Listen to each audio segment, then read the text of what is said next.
아내, 좋은 엄마라는 착각.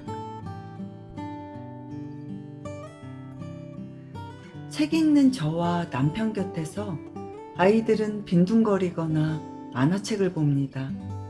저와 남편은 화목합니다.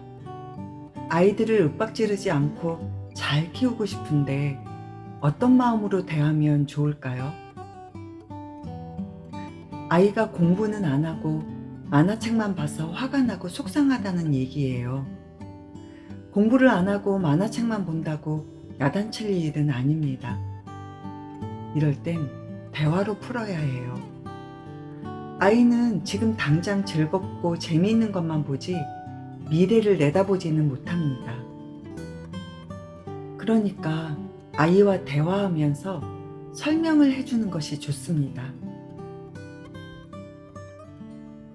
엄마 아빠가 살아보니까 지금 좋은 게 나중에도 꼭 좋은 것만은 아니더라. 지금은 만화책만 재미있고 공부는 하기 싫지?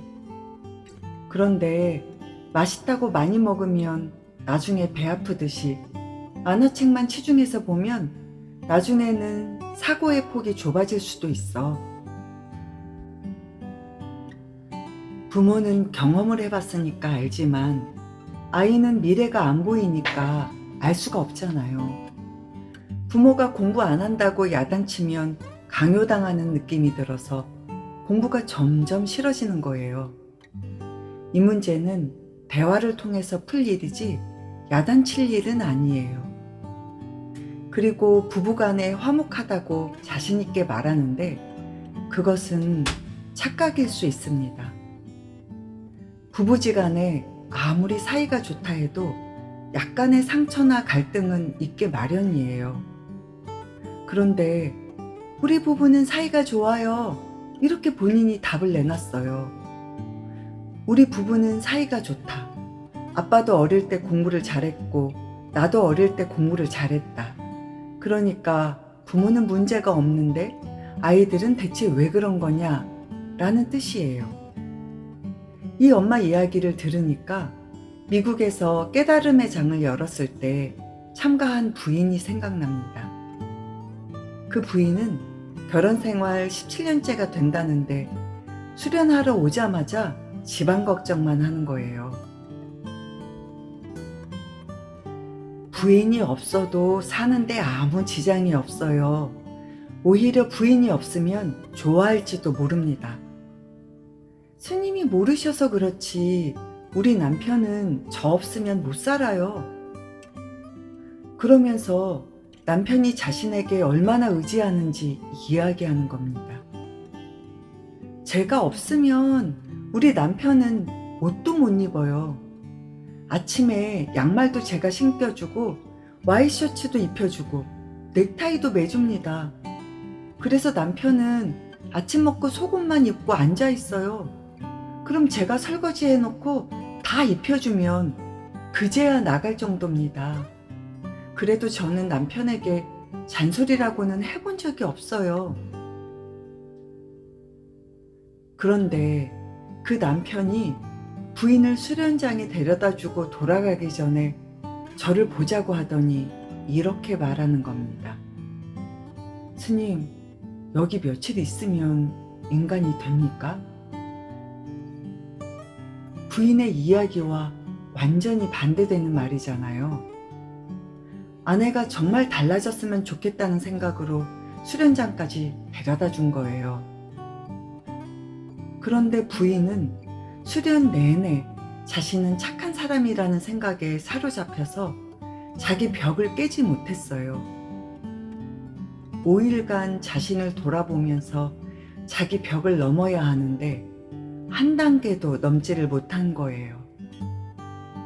반면 다른 사람들은 중리산이 하고 왔다가 끝날 때쯤 얼굴이 밝아지고 좋아져서 돌아갔어요.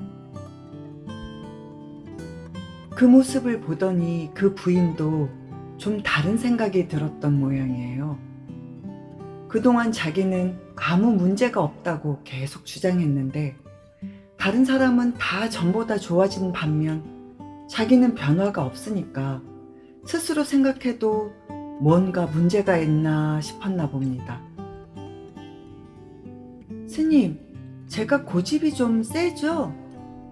그걸 어떻게 알았어요? 다른 사람들을 보니까 제가 좀 그런 것 같기도 하네요. 그런데 한두 달 지나서 그 부인의 언니가 전화를 했어요. 스님, 동생이 정말 많이 좋아졌습니다.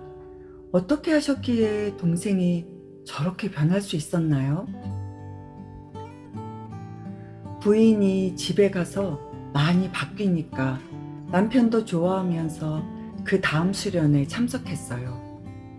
수련 중에 화가 났던 이야기를 하는데 남편이 부인 이야기를 하는 거예요.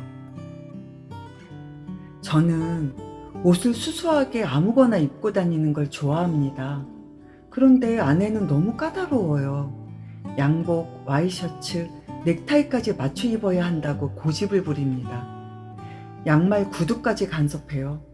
그 때문에 스트레스를 많이 받았습니다. 아내가 착하고 살림도 잘 살고 애도 잘 키우고 다른 건 나무랄 게 없는데 이 문제 때문에 자꾸 갈등이 생겼어요. 제가 옷을 입으면 아내가 마음에 안 든다고 쟁쟁거려서 결국은 다 벗고 새로 입어야 했습니다. 그거 갖고 싸우다가 요즘은 아예 안 입고 기다립니다. 입어봐야 어차피 벗을 거니까요. 어떤 때는 급하게 나가려는 사람을 잡아서 넥타이 벗기고 와이셔츠까지 다 벗기기도 했어요. 그럴 때면 어찌나 화가 나는지 옷을 바닥에 집어던지고 구두발로 짓이기고 싶더라고요. 그런데 다른 건 문제가 없고 착한 여자라서 뭐라고 하기도 그렇다는 거예요. 그러니까 우리가 자기 자신을 모를 수가 있다는 겁니다. 우리 부부는 아무 문제 없어요 라고 해도 무엇이 숨어 있는지는 모른다는 거예요. 나는 착하다 하는 생각은 굉장히 위험해요. 이 세상에서 제일 무서운 여자가 착한 여자예요. 제가 남자들한테도 착한 여자 조심하라고 말합니다. 착한 여자는 어릴 때부터 옆에서 아이고 착하다 착하다 이렇게 들어왔기 때문에 자기가 잘못했다고는 상상도 못합니다. 상담한 엄마 입장에서는 아이들이 부모와는 달리 공부를 안 한다고 하지만 아이는 집안의 어떤 것에 영향을 받을 뿐이에요. 아이가 부모를 닮는다는 것을 잘못 생각해서 부모는 어릴 때 말 잘 듣고 공부 잘했는데 아이는 왜 그걸 안 닮느냐고 합니다. 그러나 아이는 부모가 공부를 열심히 한 걸 본 적이 없잖아요. 아이는 태어나서 지금까지 가정 안에서 일어나는 것만 보고 배운 거예요. 이 엄마는 자기 점검을 한번 해보는 게 좋아요. 자신을 잘 살펴보고 원인을 스스로 알아야 아이들 문제도 해결할 수 있습니다.